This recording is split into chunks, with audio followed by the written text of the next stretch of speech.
महिरबानी सिंध एक्सपीरियंस जे पॉडकास्ट में असांजी अॼु महिमान आहे डॉक्टर आयशा धारेजो। पाण सिंध सवाई ऑर्गेनाइज़ेशन जी चेयरमैन बि आहे, सोशल एक्टिविज़म बि करे थी। ख़ासि तौर ते औरतुनि जे बारे में तमामु घणो कमु कयो अथई ऐं ख़ासि तौर ते उत्तर सिंध में जिते मजबूरन असां वटि को इन ॻाल्हियुनि ते को ॻाल्हाइण लाइ तयारु कोन्हे, एॾो सख़्तु घटि ॿूसाट जो वक़्तु आहे, उन में अदी इलाही सारो कमु कयो आहे ऐं अञा ताईं करे थी।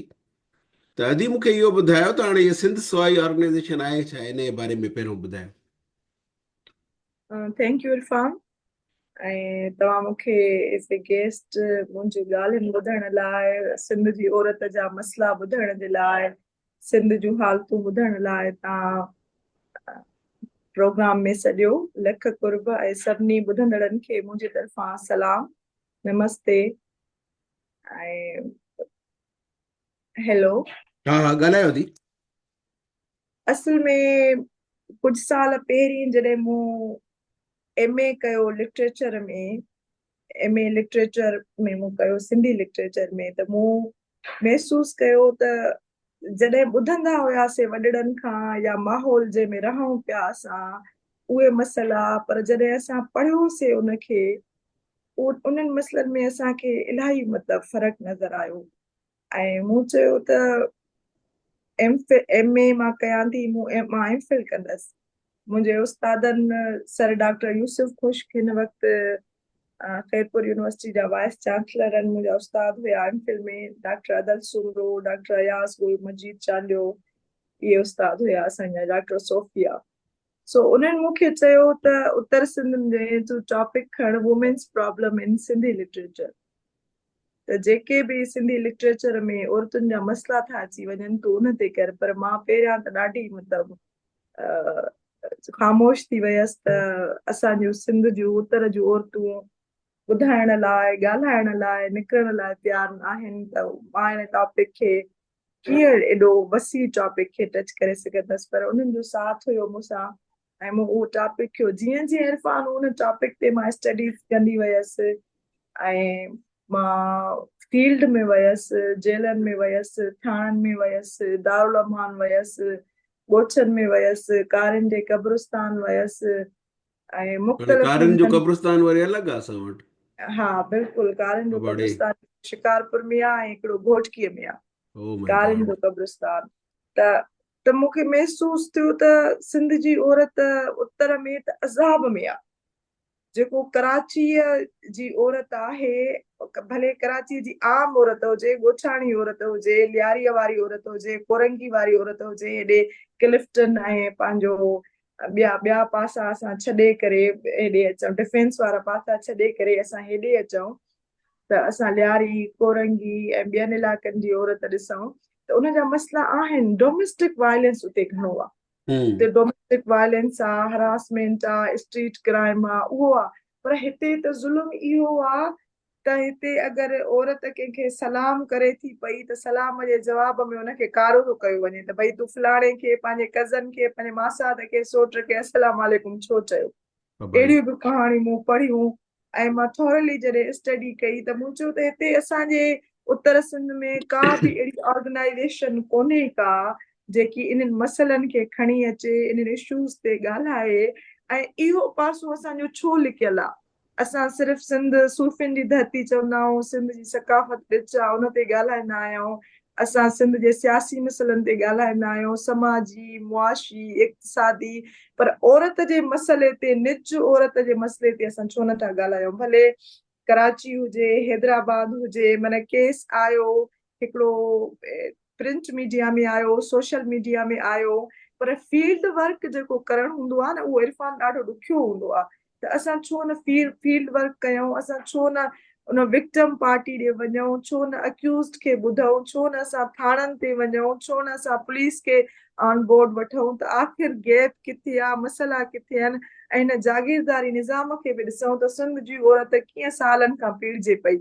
पोइ असांजो वकील हुया मरहूम डॉक्टर हादी भट्ट साहब, तव्हां उन्हनि खे सुञाणो था? नालो ॿुधल आहे, सखर जा सखर मशहूर जा माण्हू आहे। हा, अवामी तहरीक अवामी में तहरीक जो। हा, हिते इलेक्शन में बि बीठो हो शायदि। बिल्कुलु बिल्कुलु हा मूं हुननि सां ॻाल्हायो ऐं मूं पंहिंजे हस्बैंड सां ॻाल्हायो त इश्यूज़ त तमामु घणा आहिनि पर मां तव्हांजे हस्बैंड जो नालो छा आहे? Dr. Ali Akbar Naich, he's a urologist अच्छा अच्छा and he play a part in Awami Tehreek since 20 years.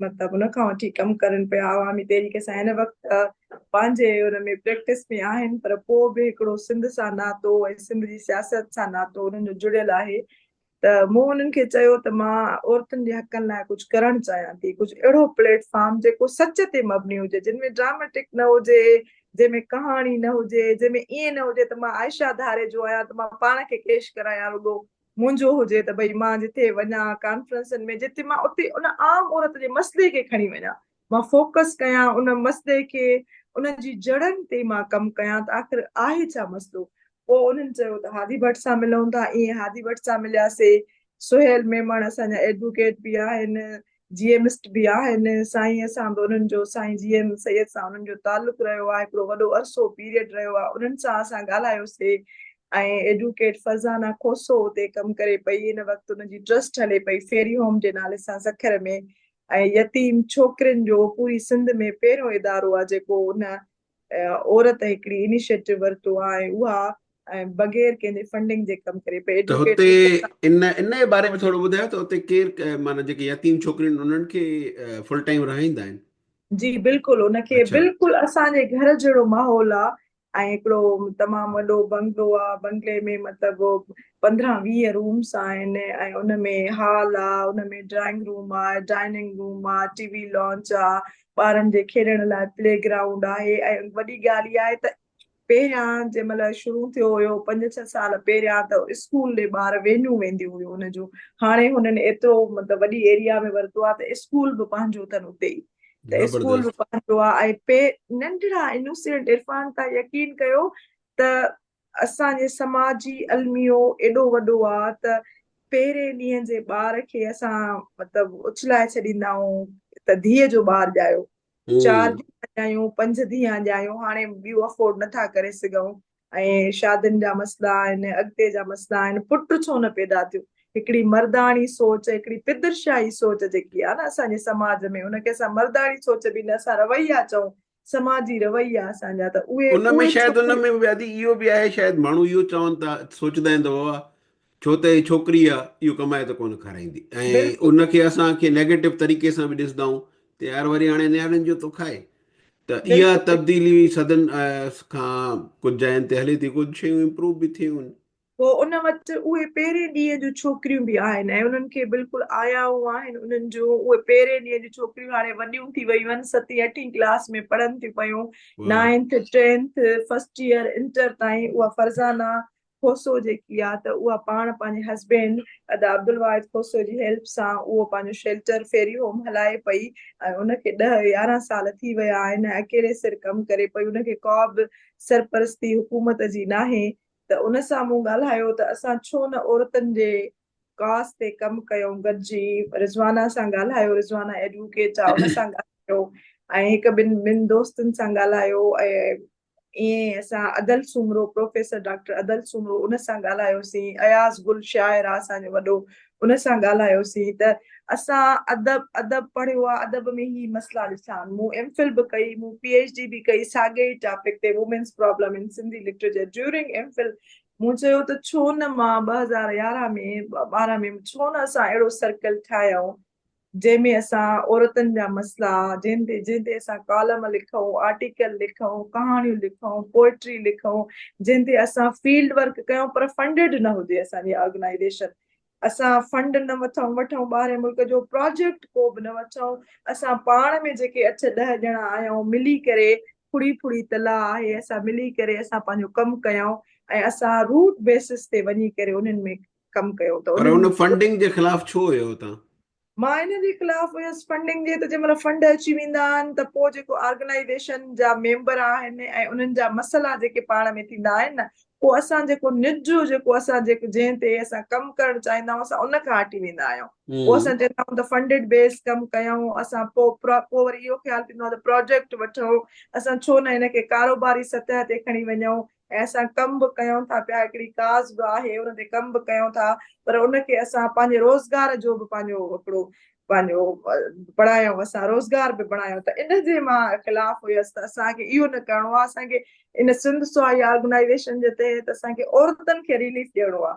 पोइ असां इन जो बुनियादु विधोसीं 2000 मतिलबु 11-12 खां आहिस्ता आहिस्ता असां उन वक़्तु असां रजिस्टर कोन कराई हुईसीं ऐं असां आहिस्ता आहिस्ता कमु कयोसीं। असां औरतुनि जी डेटा गॾु कईसीं ऐं जिथे बि सिंध में केस थियनि पिया उते मां पाण वञा पई। उते फरज़ाना मूंसां एडवोकेट गॾु हले पई, रिज़वाना हले पई। ऐं वॾी ॻाल्हि इहा त असां उन्हनि औरतुनि खे जेके जिन जा ऑनर किलिंग कारोकारीअ जा मसइला हुया, कारोकारी जो इल्ज़ाम लॻे पियो, उहो घरां निकिरी अचनि पियूं, दारुल अमान अचनि पियूं, सालनि खां वठी उन्हनि खे केरु वकील कोन करे ॾियण वारो हुयो। त हाणे उनखे इहो जेको हादी दारुल अमान आहे इहो सरकारी तौर ते हलंदो आहे?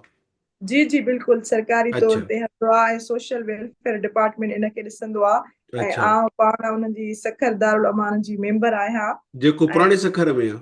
पुराणी सखर में आहे, बिल्कुलु पुराणे सखर में आहे ऐं उनजी आउं मेंबर आहियां। उहो हुकूमत जे हुन में हलंदो आहे। उते डॉक्टर्स बि ईंदा आहिनि, उते केस बि खणंदा आहिनि, वकील बि ईंदा आहिनि ऐं उन्हनि जूं मुख़्तलिफ़ हाणे थोरो घणो पहिरियां खां जॾहिं तव्हां उते हुयो त इलाही मतिलबु माहौल जेको हुयो उहो ख़राबु हुयो। हाणे ख़राबु थोरो माण्हू ॻाल्हियूं कंदा, हाणे असांखे त ख़बर न आहे, ख़बर अथव जिते औरत इन्वॉल्व थींदी आहे उते असांजो समाज हुनखे मिड़ई ख़राबु करण जे चकर में हूंदो आहे, हिकु ॿ ॻाल्हि ॿुधी करे। बिल्कुलु बिल्कुलु बिल्कुलु उते मतिलबु अहिड़ा हथ बि हुन में मुलविस हुया जेके हुनखे पुठिते धिकनि पिया त औरतुनि जी इहा पनाह गाह बि बंदि थिए ऐं जी उहा औरत न अचे। पर उन में हाणे काफ़ी चेंजिस आयूं आहिनि ऐं अॻिते लाइ सुधारो अचे थो, पर अञा बि खोड़ जेके आहिनि त ख़ाल आहिनि, कमियूं पेशियूं आहिनि जिन ते हुकूमत खे कमु करिणो आहे, जंहिंते असां मेंबरनि खे कमु करिणो आहे, जिते हुनजी हेड वेठी आहे उनखे कमु करिणो आहे, जिते सोशल वेलफेयर डिपार्टमेंट जंहिंजे हुन में अचे थो पियो उनखे कमु करिणो आहे। कमु हम्म उनखे करिणो आहे ऐं इन्वायरमेंटल उन में अहिड़ो हुजे जेको सच ते मबनी हुजे, जेको औरत खे रिलीफ ॾे, औरत जे मसइलनि खे जेको आहे उजागर करे ऐं उनजे दर्दनि जो दरमान थिए। सिर्फ़ु ईअं न आहे त दारुल अमान में हिकिड़ी औरत आई ऐं बसि बाबा हाणे उहा उते माना डिप्रेशन जी मरीज़ थी वई, उते पंहिंजी तकलीफ़नि में वई हली, उनखे वकील त असां करे ॾिनोसीं, पर उनजी माना थेरापी बि थिए, साइकेट्रिस्ट बि अचे, उनजा नफ़्सियाती मसइला बि ॾिसे, मुंझारा बि ॿुधे ऐं उनखे वरी उहे मेडिसन बि मिलनि। हाणे इहो आहे हिकिड़ो इरफान त साइकेट्रिस्ट आयो, रूटीन जो चेकअप थियो, उहो वियो हलियो, छा उहे दारुल अमान में मेडिसन प्रोवाइड आहिनि? छा उहे हम्म उन्हनि खे रिलीफ मिले थो पियो? छा उहे औरतूं जेके एडमिट थियण वारे हुन में हूंदियूं आहिनि, एडमिट थियण वारे के उन में अची वेंदियूं आहिनि, त छा उन्हनि खे एडमिट बि कयो वञे थो, उन्हनि जी सार लधी वञे थी, उन्हनि जी परब घुर लधी वञे थी या नथी लधी वञे? सो काफ़ी अहिड़ा सवाल हुया। असां दारुल अमान जो विज़िट हफ़्ते में वीकली रखियोसीं। असां उन्हनि जा केसिस ॿुधणु शुरू कयासीं, उन्हनि जूं कहाणियूं ॿुधणु शुरू कयोसीं ऐं मां बेसिकली लिखंदी बि आहियां पंहिंजी अख़बार में अली काज़ीअ जी में, त मूं उतां लिखण बि शुरू कयो। इन फरज़ाना खोसो बि लिखे पई आर्टिकल्स, उन बि लिखणु शुरू कयो। सुहेल त सालनि खां लिखंदो आहे, उन बि इन मसइलनि खे उहो कयो ऐं पंहिंजो मुंहिंजे एडवोकेट हादी भट्ट जी ॻाल्हि कई, उन इन्हनि जो शुरू कयो ऐं असां पहिरीं जेकी आहे कॉन्फ्रेंस कईसीं औरतुनि जे मसइलनि ते, त उन्हनि औरतुनि खे घुरायूं जेके ॻोठनि में कमु करनि थियूं पयूं, जेके एतिरो मतिलबु करनि थियूं पयूं त अगरि हिकिड़ी औरत ख़बर पवे थी पाड़े में या ॻोठ में त राति इनखे कारो करे मारींदा। बेसिकली पाण वटि असां ॻाल्हायूं त छा आहे, असां वटि ज़मीन जो मसइलो मूंखे थिए हिकिड़ी थो। ॻाल्हि ॿुधायो पहिरियों इन ते तफ़सील ॿुधाइण लाइ। हिकिड़ा माण्हू चवनि था त बाबा सोशल मीडिया जे करे असां वटि इहे शयूं तव्हां लिखो था, ॿिया बि इलाही लिखनि था औरतुनि जे ज़ुल्म ते। हिकिड़ा माण्हू चवनि था बड़े हे त वॾो दुनिया ख़राबु थी वई आहे ऐं औरतुनि जा अफ़ाल ख़राबु थी विया आहिनि, हर कंहिं वटि टच मोबाइल अची वई आहे, इन जे करे मसइला त तव्हां छा था सम्झो त इहे मसइला पहिरियों हुया या हाणे नवां क्रिएट थिया आहिनि? ॾिसो इहे मसइला त सालनि खां हुया। हाणे असां इहे ॾिसूं, अगरि असां अदब खे टच कयूं, पंहिंजी सिंध जी तारीख़ खे टच कयूं, त उन वक़्तु कोन हुयो। उन वक़्तु असांखे जेको लिखत में रिकॉर्ड मिले थो पियो, असां चशनामा पढ़ूं था, सिंध जी तारीख़ पढ़ूं था, डॉक्टर नबी ख़ान बलोच जी पढ़ूं था पिया, अब्दुल मजीद सिंधीअ जी पढ़ूं था पिया, असां सिंध जी तारीख़ पढ़ूं था। सूमरनि जे दौर में, समन जे दौर में, अरगूननि तुर्खाननि जॾहिं खां धारिया आया असांजे सिंध में, ज़ाहिरी ॻाल्हि आहे उहे पंहिंजी रहणी कहणी मिज़ाज रस्म सभु खणी आया। हाणे जॾहिं हिते बलोच आया सिंध में, ज़ाहिरी ॻाल्हि आहे त असांजो कश्मीर जेकमबाद बलोचिस्तान जो बॉर्डर एॾां लॻे थो पियो, हेॾां असांखे पंजाब जो बॉर्डर घोटकी एॾां लॻे थो पियो, होॾां असांखे कश्मीर वारे पासे राजनपुर ओॾां पंजाब जो बॉर्डर लॻे थो। जॾहिं असां खे उहा लह विचड़ थी बलोच ऐं कुर्द कबीला, ख़ासि जॾहिं मूं रिसर्च कई पंहिंजे थीसिस में, त कुर्द कबीला जॾहिं आया त उन्हनि मां असां वटि कारीअ जी रस्म आई। छो त त केरु कबाइली तौर जा हुया माण्हू, अञा बिल्कुलु त इलाही वधीक असर आहे। बिल्कुलु क़बाइली हुया उहे, ऐं उहे क़बाइली रीतूं रस्मूं उहे सभु खणी आया ऐं उन सां मिज़ाज बि खणी आया। औरतुनि अरगूननि जे मुगलनि जे दौर में पहिरियां औरत असां सिंध में ॾिठी असे त अजरक पाईंदी हुई, वॾी शाल पाईंदी हुई, रओ पाए निकिरंदी हुई, उहा फुटियूं मिटियूं ॾींदी हुई, उहा कणिक जो लाबारो बि कंदी, पोखीराई बि कंदी। कंहिं दौर में जॾहिं असां ॾिसूं त मदर श्री पंहिंजो माशरो हुयो त औरत हर हलाईंदड़ बि हुई, घर हलाईंदड़ बि हुई, नसल वधाईंदड़ बि हुई। पर वक़्त सां जेको औरत तारीख़ कर मोड़ींदी आई ऐं औरत मसलनि जो शिकार थींदी आई। इहे जॾहिं कुर्द कबीला आया, ॻाल्हि खे उहो कयो, कुर्द कबीला आया ऐं बलोच कबीला आया ऐं उन पंहिंजो हिते पंहिंजो मज़बूत पंहिंजो उहो कयो, त तॾहिं खां इन्हनि सिंध में असांजी पंहिंजी इहा रस्म न आहे। असांजे सिंधियुनि जी रस्म कारोकारी कोन्हे का। इहो जेको थीसिस में बि मूं लिखियो आहे ऐं रिसर्च में बि साम्हूं अचे थो, इहो उन्हनि कबीलनि मां क़बाइली निज़ाम हिते सिंध में मज़बूत थियो, जागीरदारी निज़ाम मज़बूत थियो। ऐं वरी असां ते ख़ुदा जी करणी इहा थी त अंग्रेज़नि जॾहिं जागीरदारी निज़ाम खे अञा वधीक मज़बूत कयो, उन्हनि खे जागीरूं ॾिनियूं, उन्हनि खे मलकियतूं ॾिनियूं, उन्हनि खे जेके एतिरो उन्हनि खे साईं मियां कंदा, उन्हनि खे बिल्कुलु साइमिया कंदा, उन्हनि खे मज़बूत कयो। त उन्हनि चयो त असां वटि जेको तसलुत आहे उहो असां पंहिंजो बरक़रार रखूं, असां सिंध जे मर्द खे बि जेको आहे त हारी करे रखूं, पोहत करे रखूं, मज़दूर करे रखूं। ॾिसो था न त कश्मीर हुजे, जेकमबाद हुजे, शिकारपुर हुजे, घोटकी हुजे, लुंड हुजनि, बोज़दार हुजनि, पिताफ़ी हुजनि, बिजराणी हुजनि, खोसा हुजनि, कहिड़ियूं बि बलोच कबीलियूं हुजनि, उहे बुगटी हुजनि, उन्हनि जा ट्राइब्स आहिनि ऐं उहे सिंध में हिन वक़्त ताईं एॾा मज़बूत ट्राइब आहिनि, उनखे केरु बि लोड़े नथो सघे। चांडिया हुजनि, मक्सी उहो त हुजनि, बलोच हुकूमत बि त अधी उन्हनि खे मज़बूत कयो आहे न। वरी पोइ बिल्कुलु इलेक्शन में बि बिल्कुलु घिरी पिया, उहो वरी अचूं पोइ था पिया इन असांजो पासे इन पीपुल्स पासे पार्टी अचूं उन्हनि था सभिनी खे पिया एक्सेप्ट कयो। हा, इन पासे अचूं था पिया, पोइ औरतुनि में कारोकारी जो रवाज़ पियो। हाणे छा आहे कारोकारी, त अगरि तव्हांखे औरत रिश्ते खां मना करे थी पई त मां हिन सां शादी न कंदसि, सौटा मासाता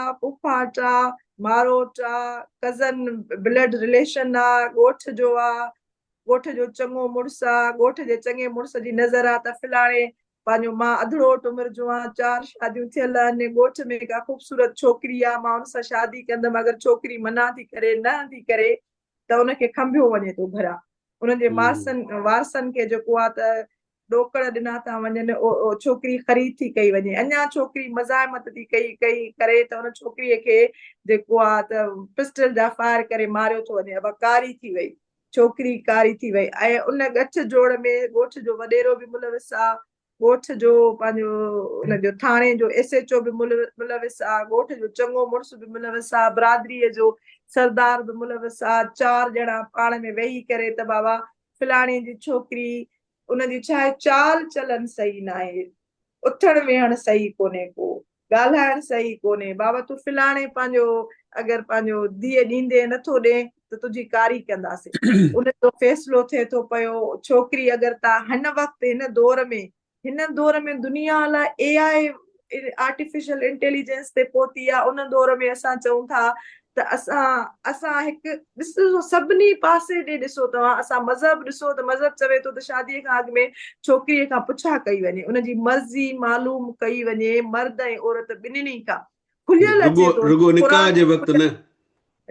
रुगो निकाह जे वक़्तु न, ही अचनि था पिया कुंड में छोकिरी वेठी आहे ऐं हुनजे मथे खे लोॾनि था पिया त भई क़बूल कर ऐं छोकिरीअ जी नानी मासी सौट मासात वेठी आहे, हुनजो मथो लोॾे थी त बाबा क़बूल आहे। हाणे इहो कहिड़ो निकाह थियो? इहो न रूहनि जो रिश्तो थियो, न मोहबत जो रिश्तो थियो, न ज़हनी हमांगी थी, न असांजे ज़हन हा कई, हिकिड़ो जिस्म खणी करे असां कंहिंजे हवाले कयोसीं। उहा औरत जंहिं महिल उते वञे थी पई, उहा पहाज ते बि ॾिनी वञे थी, उहा छोकिरी, उहा पंहिंजो संग चटीअ ते बि ॾिनी वञे थी, उहा बदीअ ते बि ॾिनी वञे थी। अगरि कुझु ॻाल्हाए थी औरत, ॾिसो जॾहिं बि औरत पंहिंजे लाइ कुझु सम्झे थी पई, ॻोठाणी औरत हुजे भले, ॻोठनि में ॾिसो त एतिरियूं त होशियार, होनहार, माहिर औरतूं आहिनि, चवणियूं, पहाका, गुजारतूं, सेहरा, गीत, बर्थ भरनि थियूं पयूं। उहा जॾहिं बि औरत पंहिंजे हक़ लाइ मज़ाहिमत कई आहे, मज़ाहिमत कहिड़ी तरह बि हुजे, ज़रूरी न आहे त हुन राइफल खई हुजे, कुहाड़ी खई हुजे, डंडो खयो हुजे, बाठो खयो हुजे, पर उन का बि शइ न मञी आहे क़तल करेसि, बाबा मारेसि, कारी करेसि, एवज़ो बि वठंदासीं ऐं उनखां ॾंड बि वठंदासीं। जेकी ॻाल्हाए मतिलबु छा आहे, पहाका चवणियूं, मां जॾहिं फील्ड में वियमि इरफान, त तव्हां चओ त उन लफ़्ज़ ईअं चवनि त इहा औरत मारी भली आहे, इहा औरत मारी भली आहे, जेकी ॻाल्हाए थी पई, जेकी पंहिंजे हक़ लाइ ॻाल्हाए थी, जेकी चवे थी जवाब त थी मां ॾे। घर जी सरबराह आहियां, त मुंहिंजी धीउ आहे, त मुंहिंजी धीअ जो रिश्तो किथे थिए थो पियो, त उते मूंखां त मालूम कयो वञे, त मुंहिंजी धीअ जी मर्ज़ी मां ॿुधायां, मूंखां त मां बाबा धीअ खे बि कारियो कयो ऐं पंहिंजी माउ खे बि कारो कयो। Oh my Shikarpur God. में हाणे, शिकारपुर में, खैरपुर में, कश्मोर में, घोटकीअ में हाणे उहे वाकिया थिया आहिनि। सांगड़ में थियो आहे त ॿ क़तल थियनि था, ॿिचा क़तल थियनि था पिया। तव्हां यकीन कयो त हिकिड़ी अगरि बचाइण अचे थी, उन में निणान, माउ, ॾेराणी ऐं भेण, माना उहे छोकिरियूं मायूं टारगेट थियनि थियूं, जेके बचाइण अचनि थी पयूं, उहे बि क़तल कयूं थियूं वञनि पयूं। अफ़सोस जी ॻाल्हि आहे त औरत जॾहिं जंहिं बि शक्ल में पाण मञराइण जी कोशिशि कई आहे, पाण ॻाल्हाइण जी कोशिशि कई आहे, पंहिंजे हक़ जी ॻाल्हि कई आहे, मानी देर पचाए, एतिरे क़दुर जो मानी देर पचाए मिली, औरत खे गोली हई, कुहाड़ी हई, मारे छॾियो, बाबा कारी आहे। हाणे खून जेको आहे ॻीचीअ में पवंदो, FIR थींदी, सज़ा ईंदी, कारी आहे। हाणे पहिरियों कानून न हुयो त ऑनर किलिंग जो केस जेको आहे रियासत जे तरफ़ां पंहिंजो दाख़िल थींदो, रियासत उनजी जेकी आहे मालिक थींदी, रियासत फरियादी थींदी। हाणे जॾहिं उहो कानून अची वियो आहे, त हाणे वरी नवां रस्ता इन्हनि सरदारनि, वॾेरनि, क़बाइली वॾेरनि, चङनि मुड़ुसनि ॻोल्हे लधा आहिनि त हाणे इनखे लिकाइजे कीअं। हाणे चइजे त छोकिरी पाण ख़ुदकुशी कई, औरत पाण ख़ुदकुशी कई, उन ज़हर पी छॾियो, उन का ज़हरीली दवा पी छॾी, उन पाण ते पिस्टल फायर कयो। इन में रोड़ीअ में हिकु केस थियो हुयो, ऐं हिकिड़ो पंहिंजो इन नौराजा जे पासे, दादले जे पासे केस थियो, हिकिड़ो कंधरा जे पासे केस थियो, हिकिड़ो घोटकी जे पासे थियो, हिकिड़ो मीरपुर खास जे पासे थियो हुयो। अहिड़ा केस थिया हुया जंहिंमें उहे औरतूं जेके अगरि पंहिंजो मानी देर थियूं पचाइनि, चांहि देर थी मिले पई, ऐं थोरो कम माल बि उहे संभाले, औरत संभाले, सुबुह जो उथे पहिरीं आज़ान मिले, औरत उथे, ॾुध झुगे, खीर विलोड़े, खीर पंहिंजो मनीअ में ॾुहे, कमु करे एॾी गर्मीअ मनीअ में में। कम बि करे, घर जी मानी बि पचाए, रधो पको बि करे, साहुरा बि संभाले, पेका बि संभाले, ॿार बि संभाले, मुड़ुस बि संभाले, ऐं उनखां मन ॼाणे अणॼाणे में हिकु मिंट बि देर थी वञे त उहा मन तव्हांजे का त कुहाड़े जे हुन में आहे। उन औरत लाइ केर बि न ॻाल्हाए, उन औरत लाइ केर बि न लिखे। ऐं असां जॾहिं कमु शुरू कयोसीं 10 साल पहिरियां, त इहो हूंदो हुयो त अंग अखर बसि कंहिं बि हिकिड़ी ऑर्गेनाइज़ेशन जे तरफ़ां, कंहिं बि जेको आहे ॿाहिरीं ऑर्गेनाइज़ेशन जे तरफ़ां अंग अखर मिली वञनि, या वरी इहो आहे जेके केस रजिस्टर थियनि, या असांखे मीडिया जे तरफ़ां मिली आहे तस्वीर, असां हुन ते एक्टिविज़म शुरू कयोसीं। एक्टिविज़म असां कयूं, असांखे वञणु घुरिजे, असांखे उहे शयूं ॾिसणु घुरिजनि। असांखे इन क़बाइली निज़ाम जे ख़िलाफ़ जेसि ताईं ॻाल्हायो न वेंदो, जागीरदारी निज़ाम जे ख़िलाफ़ ॻाल्हायो वेंदो, त सवनि मसइलनि जी जड़ सिंध जो जागीरदारी, क़बाइली निज़ाम, वॾेरो, सरदार आहे, ईअं औरत जे जेको वजूद खे हिनखे पंहिंजो तकलीफ़ पहुची रही आहे, औरत जो वजूद ख़तरे में आहे। उनजो पंहिंजो कारण बि इहो ई निज़ाम आहे। रियासत कानून ठाहे थी पई, इम्प्लीमेंट थियनि था। हाणे ऑनर किलिंग जो आयो त भई रियासत जे तरफ़ां फरियादी थींदी। घणा ई मां जॾहिं पंहिंजो एक्टिविज़म अदी मां शुरू कयो हिते त तव्हां खां कानून वारो पुछंदुमि। इहो चवंदा आहिनि अंग्रेज़ जे ज़माने में आयो, ऑनर किलिंग में तव्हांखे डिफरेंट तरीक़े सां डील कंदा आहिनि। बिल्कुलु ऑनर किलिंग जे हुनमें सज़ा जो आयो त भई हुनखे सज़ा ॾियो, उनजे कानून जे अंग्रेज़नि उन्हनि में कानून ठाहियो त भई जेको बि औरत खे मारे थो त उनखे सज़ा ॾियो, उन्हनि जे लाइ जुर्म हो कयो। पर हाणे जेको कानून ठहियो उन में इहो आयो त सरकार रियासत पाण फरियादी थींदी। हूअं औरत मरी वई त केरु फरियादी थियण जे लाइ न हूंदो हुयो, फरियादी कोठा थी वेंदो पाण में। छा थी वेंदो हुयो। ऐं अॼु बि रियासत जे तरफ़ां अगरि पंहिंजो रियासत फरियादी थिए थी पई, केस कोर्टुनि में हलनि था पिया, शाहिदियूं थियनि थी पयूं, तव्हांखे अहिड़ो केस जो हशर करे छॾींदा, रोलड़ो अहिड़ो करे छॾींदा जो 1.5 साल में उहो अक्यूज़्ड जेको आहे तव्हांखे घर ॻोठ में मिलंदो। उहो शहपर वटियूं ॻोठ जे होटल ते वेठो हूंदो, उहो ज़मीनदार वेठो हूंदो, उहो SHO वेठो हूंदो। केस में सेक्शन प्रॉपर जेको आहे उहो नथा विझनि। हाणे 311 नॉन कंपाउंडेबल सेक्शन आहे। असांजो पुलिस सां जहिड़ो हूंदो आहे त जॾहिं तव्हां 302 जो क़त्ल जो केस दाख़िल कयो था पिया ऐं FIR दाख़िल कयो था रियासत जे तरफ़ां कयो था, त 311 नॉन कंपाउंडेबल सेक्शन बि तव्हां ज़रूर विझो हुन में। इन सां इहो हूंदो आहे त फ़ैसिलो न थींदो आहे, ॻाल्हि ॿोल न अच्छा, थींदी आहे, जुर्मो न त थींदो आहे। 311 जो मक़सदु इहो आहे त जुर्म ठा न कंदियूं, अदालत फ़ैसिलो कंदी। अदालत फ़ैसिलो कंदी। हाणे अच्छा, उन में घणा ई पंहिंजो कॾहिं कॾहिं अफ़सोस जी ॻाल्हि इहा आहे त असांजा SHO बि कानून खां एतिरो पंहिंजो नामालूम आहिनि त उहे बि पुछंदा आहिनि त इहो 311 छा आहे, बड़े 311 कीअं लॻंदो आहे। असां वटि उन्हनि खे उहा जेकी आहे लॉ जी तरबियत ई कोन्हे का। असां वटि उन्हनि खे उनजी लॉ जी तरबियत कोन्हे, कानून जी ख़बर कोन्हे। ऐं ॿियो वॾी ॻाल्हि इहा आहे त मां तव्हांजे प्रोग्राम जे हवाले सां अगरि मुंहिंजो किथे बि आवाज़ वञे त सिंध जे उत्तर में वुमेन थाणा ई कोन्हे। तव्हां सखर ॾिसो में बि ॿार कोन्हे? सखर में वुमेन थाणो कोन्हे, वुमेन थाणा कोन्हनि के। Oh my God. वुमेन थाणा, वुमेन प्रोटेक्शन सेल आहे कराचीअ में, हैदराबाद में, सखर में ऐं लाड़काणे में, खैरपुर में वुमेन प्रोटेक्शन सेल आहे। ऐं कानून पास थियल आहे त सिंध जे सभिनी ज़िलनि में वुमेन प्रोटेक्शन सेल हूंदो। पर उहो यकीन कयो गैर फ़ाल वुमेन प्रोटेक्शन सेल आहे। हिकिड़ो रूम मिलियल आहे ऐं उन में उनजी वुमेन प्रोटेक्शन सेल जी इंचार्ज कोन पई अचे, उन खां केरु पुछा अच्छा करण वारो उनजो कोन्हे। मक़सदु छा हो प्रोटेक्शन सेल जो?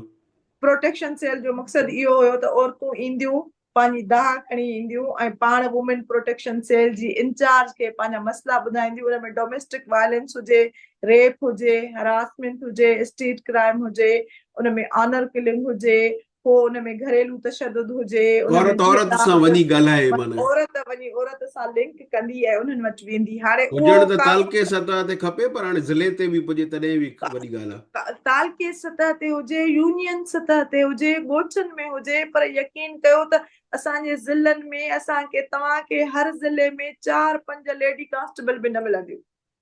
4-5 लेडी कांस्टेबल कोन्हे। हिकिड़ी औरत जॾहिं घरां निकिरे थी, तव्हां ख़बर आहे त चुरपुर थींदी आहे त अॼु राति हिन औरत खे क़त्ल कयो वेंदो। पोइ उन औरत जूं पंहिंजूं नानियूं, मासियूं, कज़न्स, भेणूं उनखे ॿुधाईंदियूं आहिनि त अॼु तोखे क़त्ल कयो वेंदो ऐं हीअ पूरो प्लान ठहियो वियो आहे।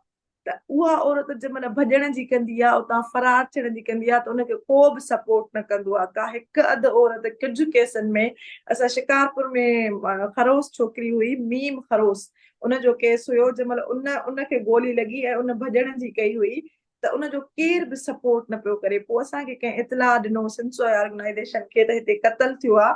ऐं मां जॾहिं उन छोकिरे खां लोकेशन पुछां पई त पुटु तव्हां लोकेशन ॿुधायो, ऐं यंग छोकिरो हुयो उहो पंहिंजो 16-17 सालनि जो। उन खां कंहिं औरत मुंहिंजे ख़्याल में फ़ोन कराई त लोकेशन ॿुधायो त असां हुते अचूं। चयो मूंखे लोकेशन जी का बि ख़बर न आहे, शिकारपुर में आहे ऐं क़त्ल थियो आहे, मीम खरोस छोकिरी आहे ऐं खरोस आहिनि, उनखे गोलियूं लॻियूं आहिनि ऐं उनजी ज़िंदगी ख़तरे में आहे। उनखे हिते गोलियूं लॻियूं आहिनि, चेस्ट में गोलियूं लॻियूं आहिनि ऐं उनजे पंहिंजो ॻीचीअ में गोलियूं लॻियूं आहिनि। त असां पुलिस ते पर शिकारपुर जीअरी पाण जीअरी हुई, असां इतलाह ॾिनोसीं। असां एॾी सॼी राति असां वेही करे गुज़ारियोसीं SHO सां, SSP सां, DSP सां, वुमेन प्रोटेक्शन सेल सां। हाणे घर जो पतो लहण उहो ॾाढो ॾुखियो। पोइ असां हुनखे नंबर ॾिनोसीं, उहो नंबर ट्रेस कयो वियो। उन खां पोइ उहा ख़बर पई उन छोकिरीअ खे। असां सुबुह जो उन वक़्तु ई राति ई पुलिस खणाए वई। मां सुबुह जो लाड़काणे पहुतसि, शेख ज़ैद हॉस्पिटल त खणाए उहा हुई आयासीं। किथे, कंहिंजे घर में हुई? उहा पंहिंजे ई घर में ई? पंहिंजे ई घर में हुई, उनखे अच्छा, भाउ ई क़त्ल कयो हुयो। ऐं जॾहिं उहा पंहिंजो रिकवर थी कुझु ॾींहंनि खां पोइ, मां पहिरें ॾींहुं वयसि, उन खां पोइ 3 ॾींहंनि खां पोइ वयसि, त उहा चए पई त मैडम मुंहिंजे भाउ ते FIR न कयो, उहो हिकिड़ो ॼणो आहे। ॿुधो अच्छा पोइ बि उन औरत खे अहसासु थिए पियो त उहो हिकिड़ो ॼणो आहे ऐं उनजो केर बि न आहे, मां जे FIR कंदसि त उहो त पोइ जेल हलियो वेंदो, घर कीअं हलंदो, घर मुंहिंजी कीअं हलंदो। भाभी आहे, मुंहिंजी भाभीअ जा ॿार आहिनि। औरत पोइ बि सोचे थी, ॾिसो त सही, पोइ बि उन ई मर्द लाइ सोचे थी, उन रिश्ते लाइ सोचे थी।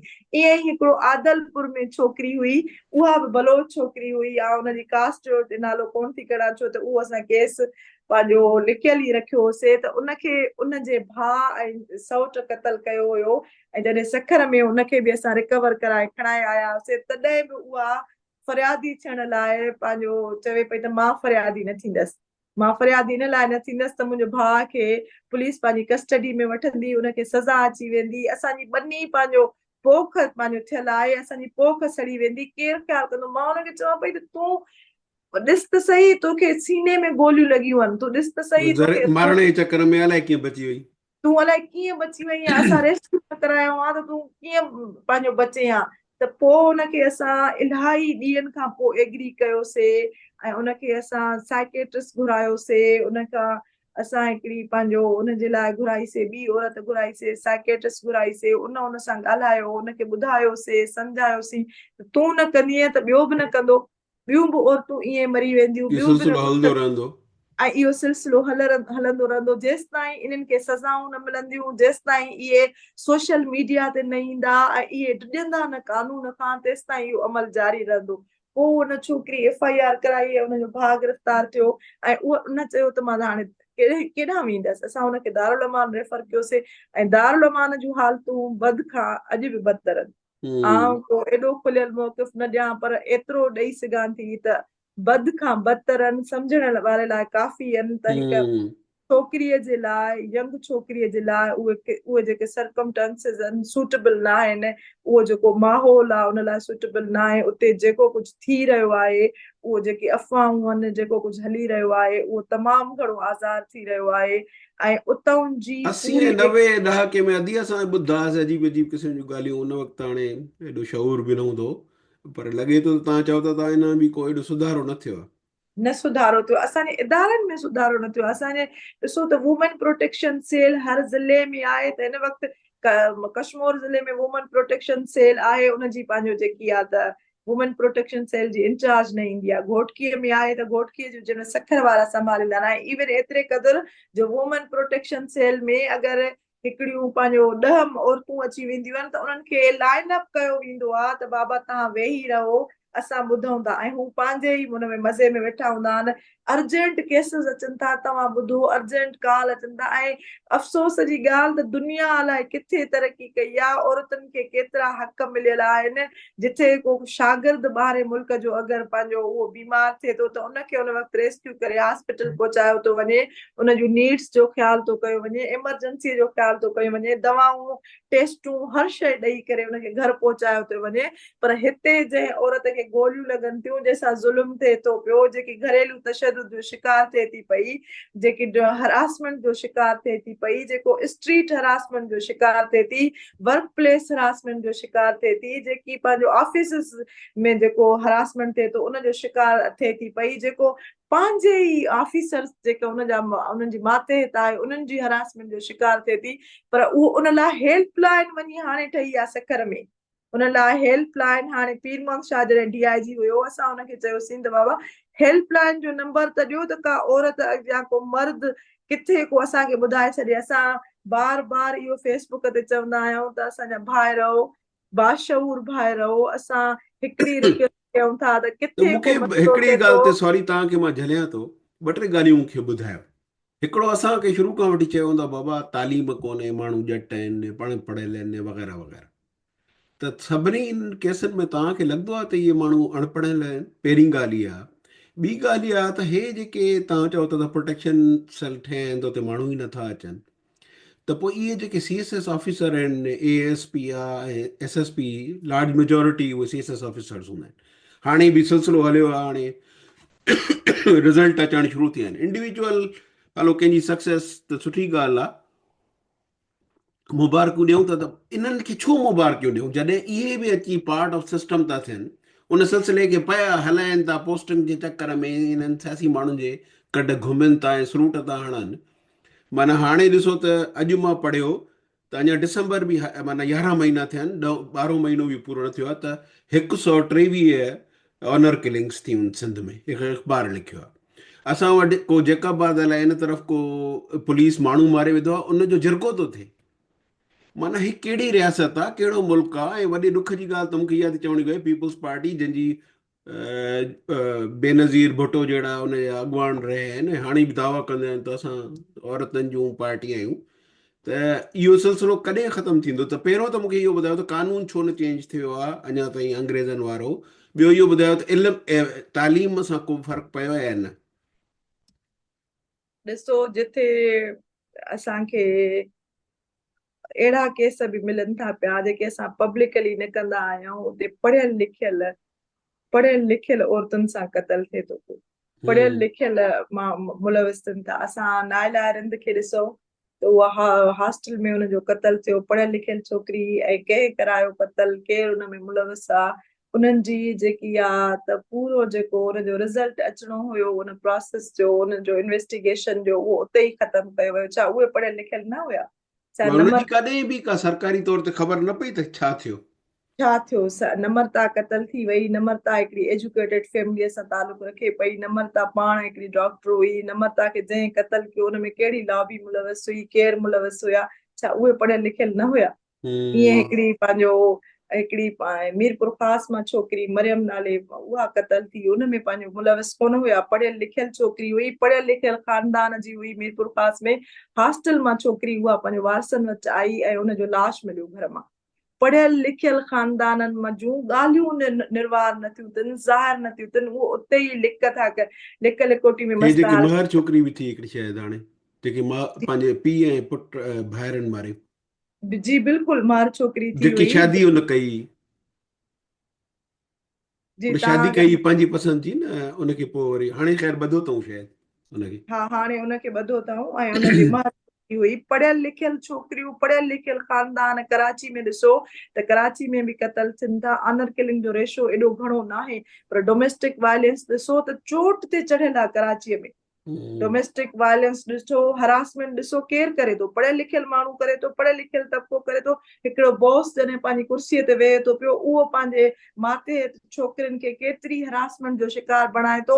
उन्हनि जा अंग अखर त अचनि ई कोन था। उहे छोकिरियूं असांजे जॾहिं मैसेज कंदियूं आहिनि त चवंदियूं आहिनि, मैडम हमारा नाम ना आए, प्लीज मैडम हमारा नाम ना आए। अच्छा, जब आप खुद जो है वो फरियादी नहीं बनेंगी, आप खुद जो है एप्लीकेंट नहीं बनेंगी, तो हम किस तरह प्रोसेस को आगे ले चलेंगे? वो कहेंगे ये नंबर है, ये ये आदमी है और ये इस तरह ऑफिस में जो है हरासमेंट करता है और लड़कियों को शिकार बनाता है अपनी हवस का, प्लीज इनके ऊपर कार्रवाई करे। हाणे एतिरियूं छोकिरियुनि जूं अचनि थियूं, स्कूलनि में अचनि थियूं, इवन एतिरे क़दुरु जो 9th 10th first year inter जूं छोकिरियूं जेको असांखे हरासमेंट जी एप्लीकेशन ॾियनि थियूं।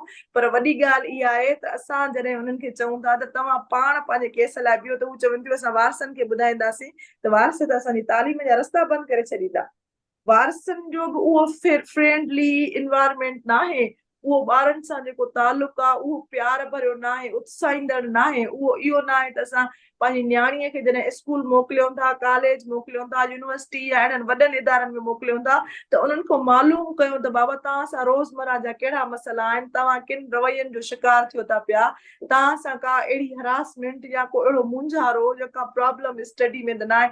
मार्कुनि जे हवाले सां छोकिरनि खे हरासमेंट जो शिकार बणायो थो वञे। ही त पढ़ियल लिखियल असांजे माशरे जो चेहरो आहे। जेके प्रोफेसर आहिनि, जेके डीन आहिनि, जेके प्रोवीसी आहिनि, जेके अलाए कहिड़ियुनि सीटनि ते वेठा आहिनि, उस्ताद आहिनि, जेके एॾो वॾो रुतबो मिलियल आहे।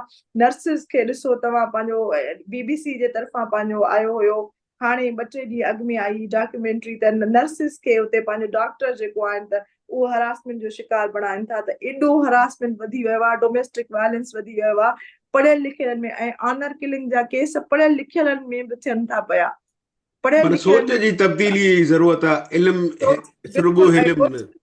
ॻोठनि में ज़रूरी न आहे त ॻोठनि में बि इंटर पास, ग्रेजुएशन पास छोकिरा आहिनि जेके ऑनर किलिंग जे मंसूबनि में पंहिंजे वारसनि सां ॿधल हूंदा आहिनि। ऐं कॾहिं बि, हा, मूंखे साजिदा चाचड़ जो केस यादि अचे थो, जेकी छोकिरी ग्रेजुएशन कई हुई, 3 साल अॻु में उहो असां केस खयोंसीं, जेकी जंहिंजो रिश्तो सिर्फ़ु उनजी यूनिवर्सिटीअ जे कंहिं छोकिरे पंहिंजे ई चाचड़ कास्ट जे घुरियो हुयो ऐं उनखे ॿिए ॾींहं ते उनखे घर में गोली लॻी राति जो ऐं उनखे पंहिंजो भाउ पढ़ियल लिखियल भाउ चाचो जेके पुलिस में हुया ऑन जॉब हुया उहे कुलनि ते खणी करे उहे पंहिंजो घोटकीअ जे दरिया में पंहिंजो उछलाए आया ऐं मां उन में तव्हांखे तस्वीरूं शेयर करे सघां थी त उन दरिया जूं तस्वीरूं शेयर करे सघां थी मां उते दरिया ते बि वयसि उन्हनि जे वारसनि सां बि मिलियसि ऐं उन्हनि छा कयो उन्हनि जे वारसनि त असां फरियादी थींदासीं उन्हनि जे पीउ चयो त मां फरियादी थींदुमि मां पुलिस में आहियां ऐं मां फरियादी थींदुमि मां हिननि खे सज़ा ॾियारींदुमि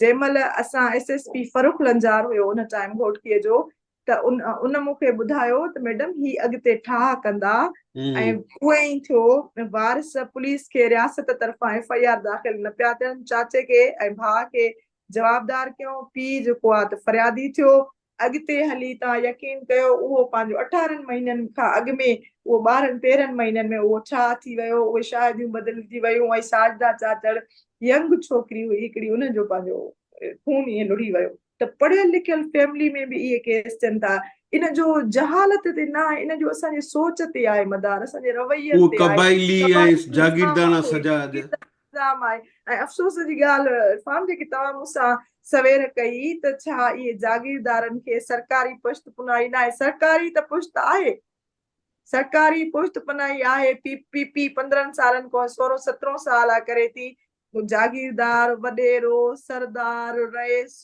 चङो मुड़ुसु कारोबारी माण्हू सभिनी खे गठ जोड़ में शामिल कई वेठी आहे सभिनी खे शामिल कई वेठी आहे उन गठ जोड़ में उन्हनि खे सभिनी खे हिसापति मिलनि था पिया पोइ शहरनि जा हाल जीअण जंजाल छो न थींदा कश्मीर ॾिसो त हिन वक़्तु कश्मीर में सुबुह जो ॾींहं जो को नथो निकिरी सघे कुझु ॾींहं अॻु में सखर जी हिकिड़ी फैमिली वई हुई पंहिंजो उन्हनि जो को मज़हबी ॾिणु हुयो उनजे त्योहार ते वई त वापसीअ में उन्हनि जो छोकिरो अॻुवा थी वियो हुयो जी बिल्कुलु अहिड़ा वाक़िया थियनि था पिया त ॾींहं जो नथा निकिरी सघनि मुंहिंजे अम्मा जो तालुक कश्मीर ज़िले सां आहे ऐं ॾींहं जो असां अगरि ओॾे कश्मीर में वञूं था त वापसीअ में 1-2 घंटा उते तरसण खां पोइ चवंदा असां हाणे वापसि वञूं छो त असांखे कन न आहिनि कपाइणा असांखे हथ न आहिनि कपाइणा असांखे ख़तमु न आहे थियणो औरतूं जंहिं महिल शाम जो एमरजेंसी थिए थी उन्हनि जी डिलीवरीअ लाइ पंहिंजो उन्हनि खे वञिणो आहे त उन्हनि लाइ को रक्षा नथो मिले चवे थो त असां पहुचाए तव्हांखे ईंदासीं पर तव्हांजो ख़ैरु आहे या न आहे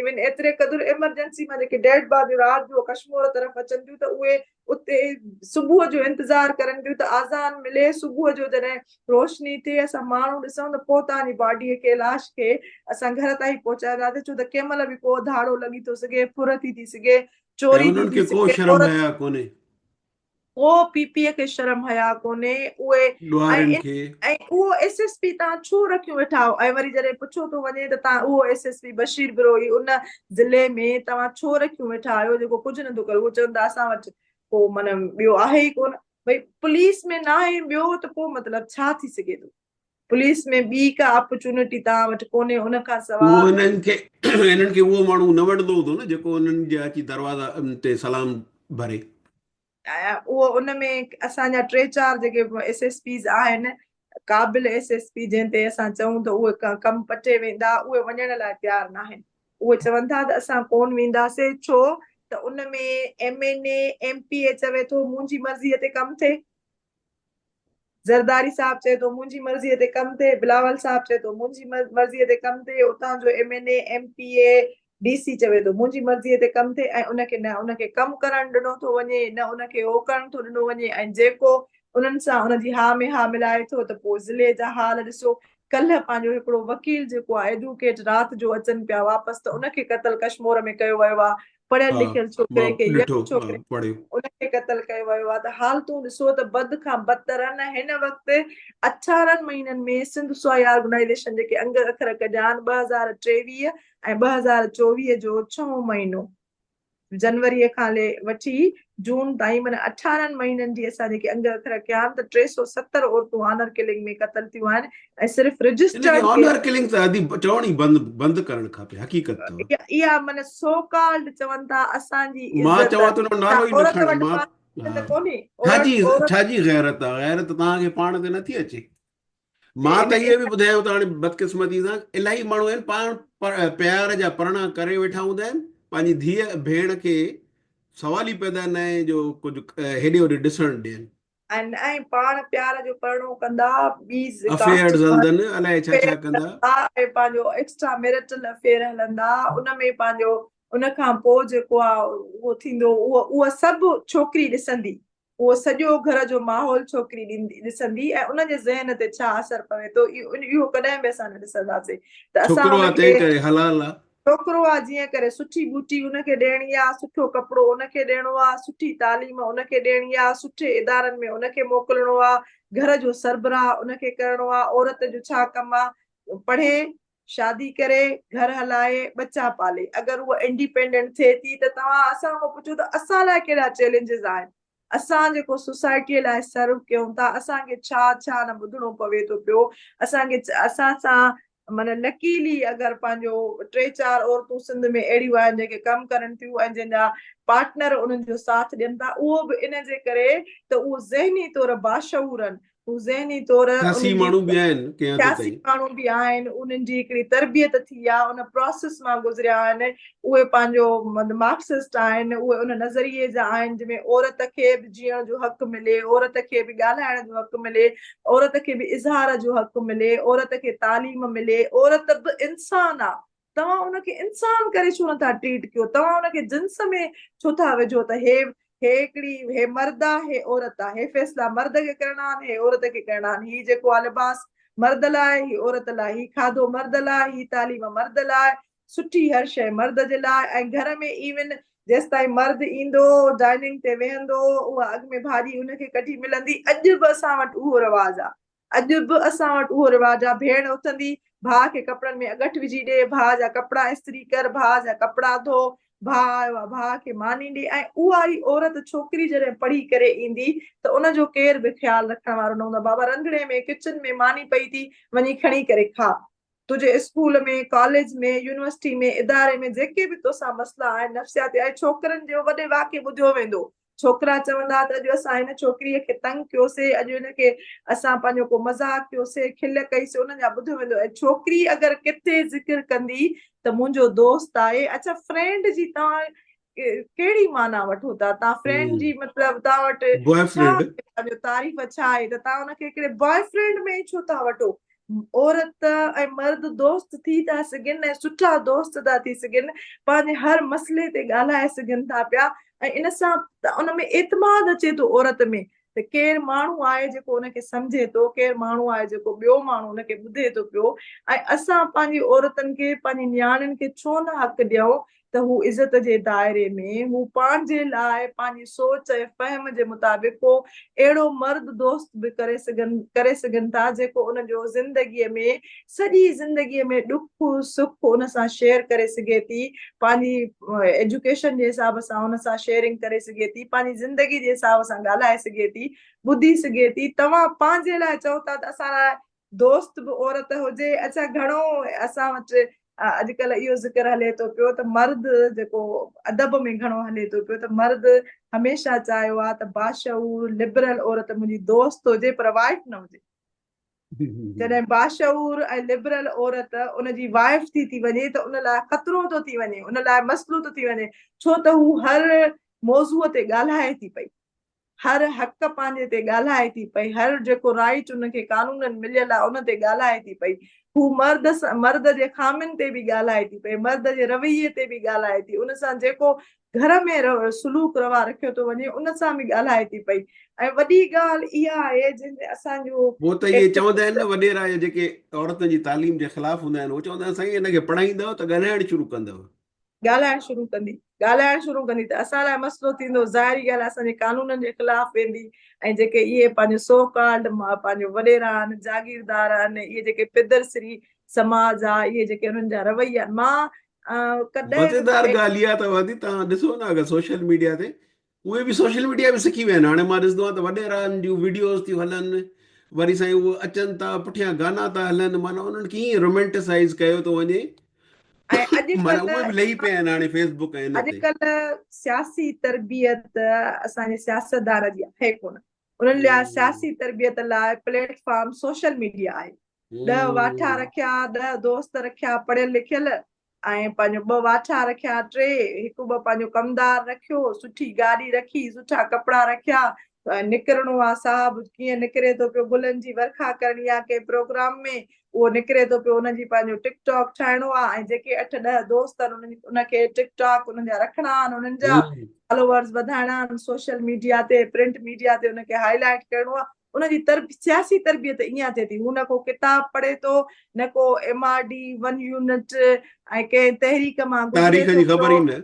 उनखे तहरीक असांजो वॾो अधी हाणे उहो बहस वरी थोरो सियासी थी वेंदो, मां ओॾे वञणु नथो चाहियां, पर असांजी जेके सियासी पार्टियुनि शागिर्द तंज़ीमुनि ते में ख़तमु करे छॾियूं पंहिंजूं विंग्स, उन में एॾी इन्वेस्टमेंट्स न कयूं, उनजो हशर इहो ई अथव। जीअं हाणे तव्हां चयो त ॾिसो तव्हांजो जेको हस्बैंड आहे उहो पाण सियासी माण्हू हुयो, ऐं ख़ुदि असांजी बि असां सियासत में न अचूं हा त कहिड़ो तरक़ी करे सघूं हा या जिते पुॻूं।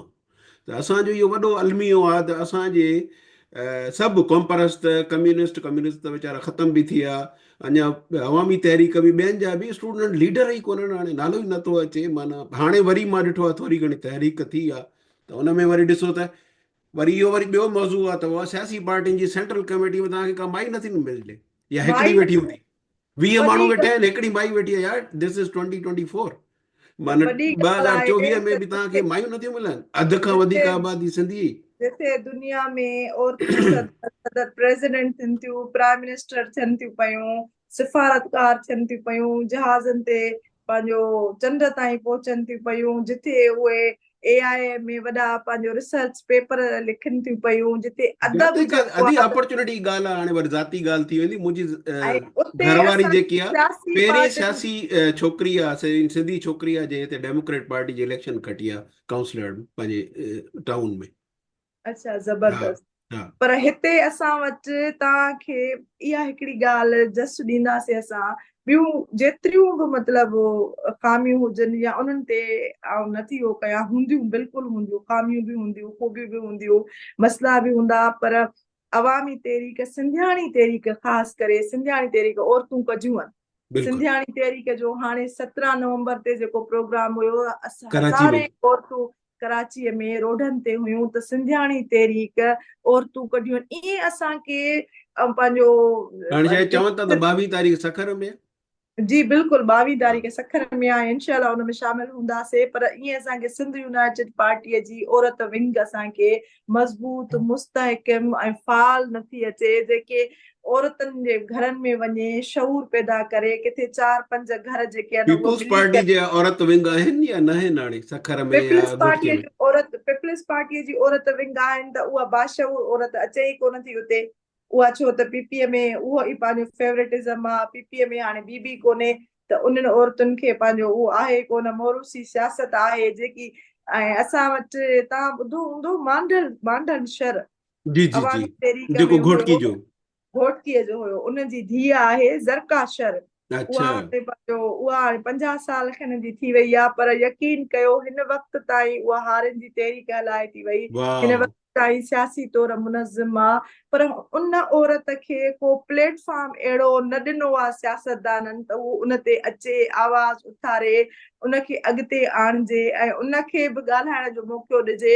उहा पंहिंजो घोटकी लेवल ते कमु करे थी, ॾेरकी उॿावड़ो रोंदी उन लेवल ते कमु करे थी, ऐं हज़ारे औरतूं उहा रोडनि ते कढी अची सघे थी। असां जॾहिं औरत मार्च घोटकीअ में कयो हुयोसीं, त जी, असां सां गॾु हुई, पर ओड़नि औरतुनि खे सियासत में अचणु घुरिजे न। ही हाणे पर अगरि इन में पंहिंजो अॼु हिकिड़ो मां तव्हांखां सवाल पुछण थो चाहियां, इन सॼे चकर में, छो त तव्हां घोटकीअ में बि मार्च कयो, शायदि कश्मीर में बि कयो है न?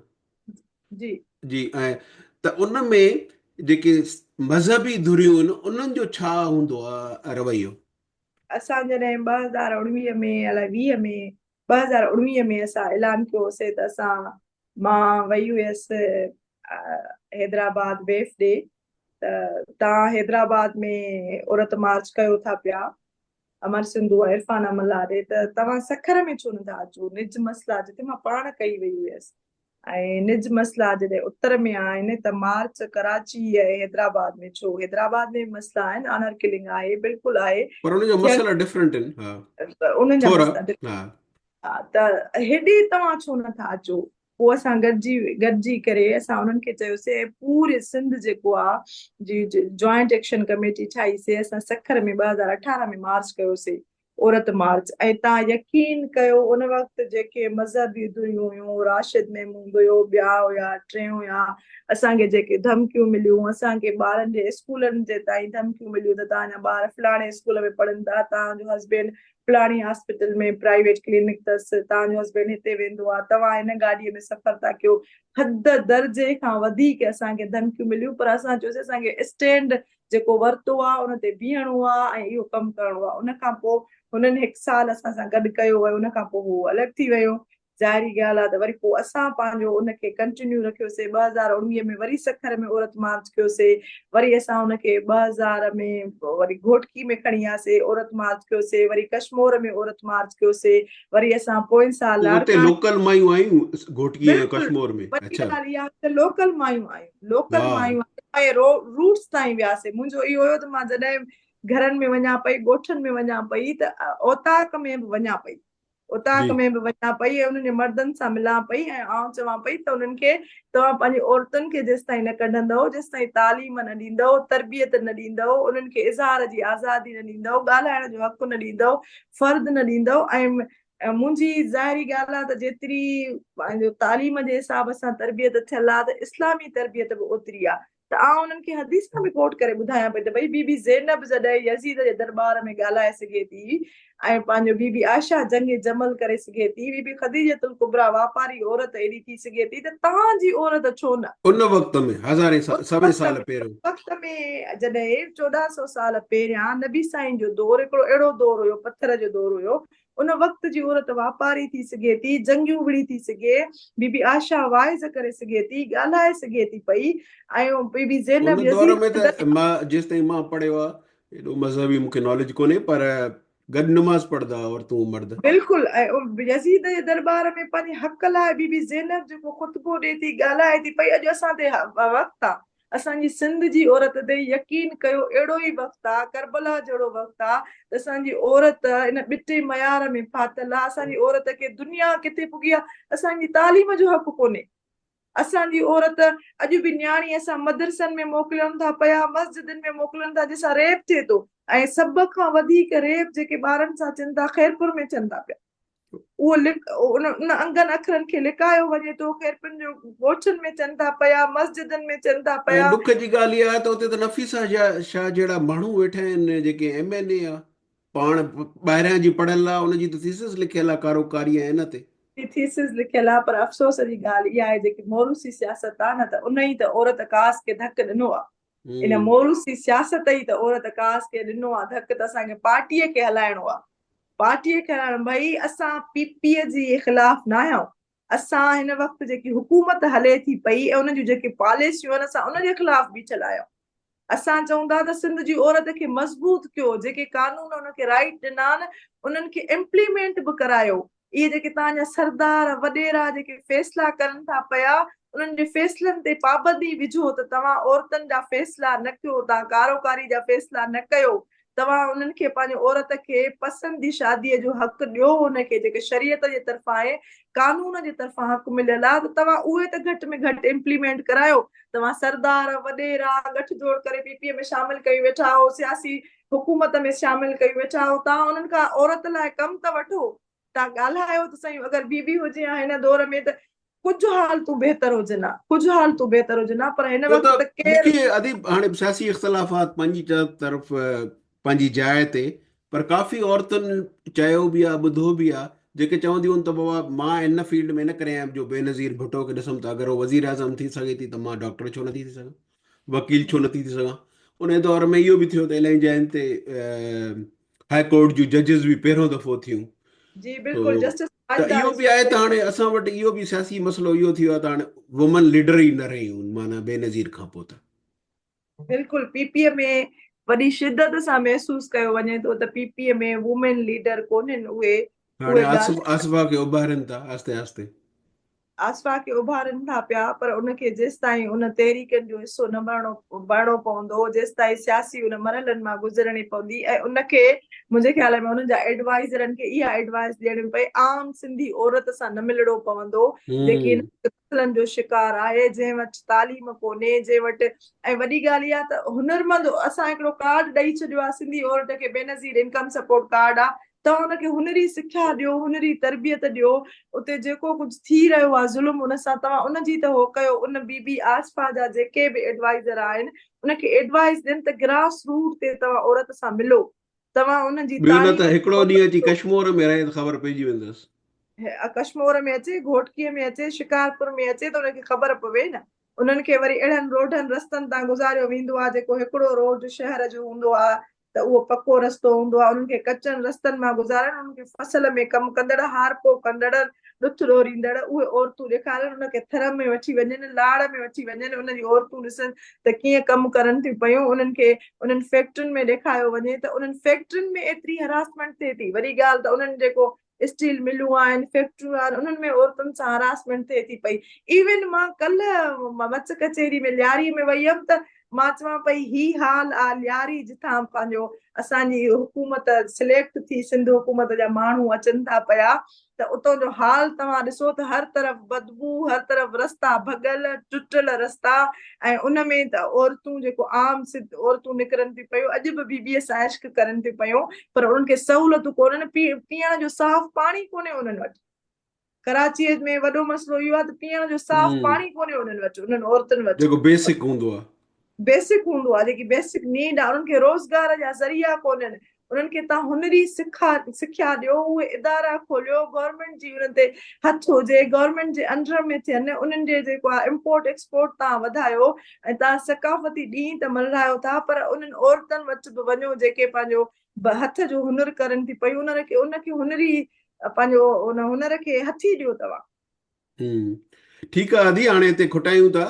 हाणे मूंखे ॿुधायो त पॉज़िटिव नोट ते ख़तमु था कयूं त 70-75 साल थी विया आहिनि, असां बि वेधन इहा थी, जेको असांजो मिडिल क्लास हे पढ़ियलु लिखियलु सभु हले वियो, उस्ताद हलिया विया, शाइर हलिया विया, असांखे हिकु स्ट्रक्चरल इशूज़ शुरू थी विया। त हाणे तव्हांखे कहिड़ी उमेद नज़र अचे थी जॾहिं तव्हां घुमो फिरो था, त ख़ासि तौर ते औरतुनि जे हक़नि या औरतुनि खे आम ज़िंदगी गुज़ारण जो लाइ तव्हांखे कहिड़ी शइ नज़र ईंदी आहे, तव्हां चवंदव त यार मूंखे लॻे थो त तब्दीली अचे थी थोरी थोरी आहिस्ते ई सही? मां आख़िरी नोट खां अॻु में हिकिड़ो तव्हां मूंखां सवाल कयो त CSS ऑफिसर जेके असांजा अचनि था, जी, औरतूं अचनि थियूं या मर्द अचनि था, प्लीज़। तव्हां उन्हनि खे मुबारकूं तव्हां न ॾियो उन्हनि खे, तव्हां उन्हनि लाइ चैलेंजिस रखो त ही असांजे पंहिंजो ज़िलनि में ज़बरदस्त। चैलेंजिस आहिनि, ही असांजे ज़िलनि में मसइला आहिनि, तव्हां इन ई फैमिली मां पंहिंजो अचो, ख़ानदान मां अचो था, उन पंहिंजो तव्हां पंहिंजो एरिया मां अचो था, उन्हनि इलाइक़नि मां अचो था पिया जिथे औरत पंहिंजो ज़ुल्म जो शिकार आहे, जिते तव्हांजी माउ पंहिंजो मर्द जे हथां ज़ुल्म जो शिकार आहे। घणा असांजा पंहिंजो तव्हां यकीन कयो ऑफिसर्स आहिनि जिन जी माउ ते, जिन जी भेणनि ते, जिन जी भाभियुनि ते, जिन जे घर जी ख़ानदान जी औरतुनि ते डोमेस्टिक वायलेंस थींदो रहियो आहे, ऐं जिन जे पंहिंजो हर हाणे तरफ़ त अदी ज़ुल्म। असां वटि 2-3 CSS में पुलिस में सिंधी छोकिरियूं बि अची वियूं आहिनि। छोकिरियूं अची वियूं आहिनि, ऐं उन्हनि छोकिरियुनि खे औरतुनि जे मसइलनि जी ख़बर हुजे, परोड़ हुजे, उहो उन्हनि ताईं वञनि, उन्हनि खे ॿुधनि, प्रेफरेंस ॾियनि। वॾी ॻाल्हि मूं इहा कई त वुमेन प्रोटेक्शन सेल में औरत आहे इंचार्ज, अगरि 10 औरतूं मसइलनि लाइ अचनि थियूं त उन्हनि जी लाइन लॻी थी वञे, उनखे होल्ड में बीहारियो थो वञे। भई जेके एमरजेंसी में अचनि थियूं उन्हनि जो ॿुधो त सही, उहे असांखां फोन कराईंदियूं, जेसि ताईं फोन थींदी तॾहिं उहे अंदरि वेंदियूं। ही माना नओं मखसूस तबिको आहे जेको चए थो त मां कुर्सीअ ते वेठो आहियां त बसि ऐं मूव करे थी ख़ुदा था कुर्सी, मां सम्झनि पाण खे। मूव कयां थो त आम माण्हू मुंहिंजे लाइ ग़ुलाम आहे। बाक़ी ॿी ॻाल्हि त उमेद जी आहे, तनवीर अब्बासी चयो त सुबुह न आहे दूर साथी, सुबुह न आहे दूर, कारी राति उजामी वेंदी, दुख जी आग उजामी वेंदी, आस जे लाथी तू न साथी, ऊंधा आहिनि मां बाखूं फुटंदियूं, कारियूं रातियूं नेठि त खुटंदियूं। हीअ जेकी पाणीअ जी लहर, पाणीअ ते असां पंहिंजो सभु बीठा आहियूं गॾु, सिंधु दरिया जो जेको मसइलो आहे, इन ते केनाल निकिरनि था पिया, इहो सिर्फ़ु सिंध जे मर्द जो मसइलो कोन्हे, मिडिल क्लास लोअर क्लास जो मसइलो कोन्हे, सिंध जी औरत जो बि मसइलो आहे। छो त उहा बि हिन पंहिंजे मुल्क जी, हिन सिंध जी, हिन खिते जी शहरी आहे। ऐं मां हुन में लहर ॾिठी आहे। मूं सिंधियाणी तहरीक या साईं ज़ैन शाह जे प्रोग्रामनि में उहे औरतूं ॾिठियूं आहिनि, मां उहा लहर ॾिठी आहे त उहा पंहिंजो औरत हाणे उन रस्ते तरफ़ वञे थी पई, ऐं उनखे असां ॾेखारींदासीं जेसि ताईं तव्हां असां सभु ॿुधंदड़ मिली करे उनखे हिकिड़ो वेह न ॾींदासीं त बाबा जेसि ताईं असां हिकिड़ो पाण फ़ैसिलो न कंदासीं, पंहिंजे घर खां फ़ैसिलो न कंदासीं त मुंहिंजे घर जी औरत बाख़्तियार हूंदी, मुंहिंजे घर जी औरत तालीम याफ़्ता हूंदी, मुंहिंजे घर जी औरत सिंध जे हक़नि जे लाइ, मसइलनि लाइ आवाज़ उथारींदी। उन में औरत जा मसइला हुजनि या सिंधी आम माण्हूअ जा मसइला हुजनि, बुख लाइ, बदहालीअ लाइ, बेरोज़गारीअ लाइ आवाज़ उथारींदी। ग़लति खे ग़लति चवण जी उनखे हिमत न ॾिनी वेंदी। तूं ग़लति खे ग़लति चओ ऐं सहीअ खे सही चओ। इहो असां घर खां शुरू कंदासीं। ऐं बीइंग अ पढ़ियल लिखियल लेडी, मूं ते फ़र्ज़ु आहे, अहिड़नि तमामु ऑर्गेनाइज़ेशन ते फ़र्ज़ु आहे, एक्टिविस्ट ते फ़र्ज़ु आहे त असां इन प्रोसेस मां निकिरी करे आया आहियूं, हिन मंज़िल ते पहुचा आहियूं त हिकिड़ी लाट ज़रूरु ॿाहिरां बीठी आहे जंहिंखे असांखे फील्ड वर्क करण जी ज़रूरत आहे, असांखे वञण जी ज़रूरत आहे, उन्हनि खे साम्हूं आणण जी ज़रूरत आहे त उन्हनि खे साम्हूं आणियूं, उन्हनि जा फिनेंशियल मसइला ॿुधूं, उन्हनि जी किथे का अगरि हेल्प करे सघूं था त हेल्प कयूं ऐं रस्ता ठाहियूं।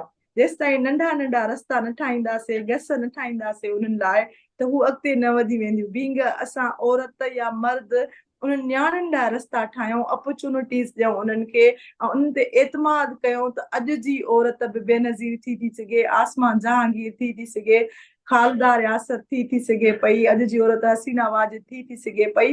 खणी उन्हनि जा किथे किरदार में झोल रहिया आहिनि, कीअं रहिया आहिनि, पर हू पंहिंजो मुश्किलातनि खे मुंहुं ॾेई करे अॻिते ज़रूरु पहुतियूं आहिनि। हू फाइटर रहियूं आहिनि, उन्हनि पंहिंजा किरदार अदा कया आहिनि। पर मूंखे अॼु आसमान जहांगीर जी ॾाढी कमी महसूसु थिए थी सिंध में या पाकिस्तान में, त उहो जेको उनजी जनरेशन मां असांखे तवको हुई त उनजी धीअ मुनीज़े आवाज़ उथारींदी, उहा तवको का ॿी आसमान जहांगीर ठहे ऐं उहा पंहिंजे हक़नि लाइ आवाज़ उथारे, औरत जे हक़नि लाइ।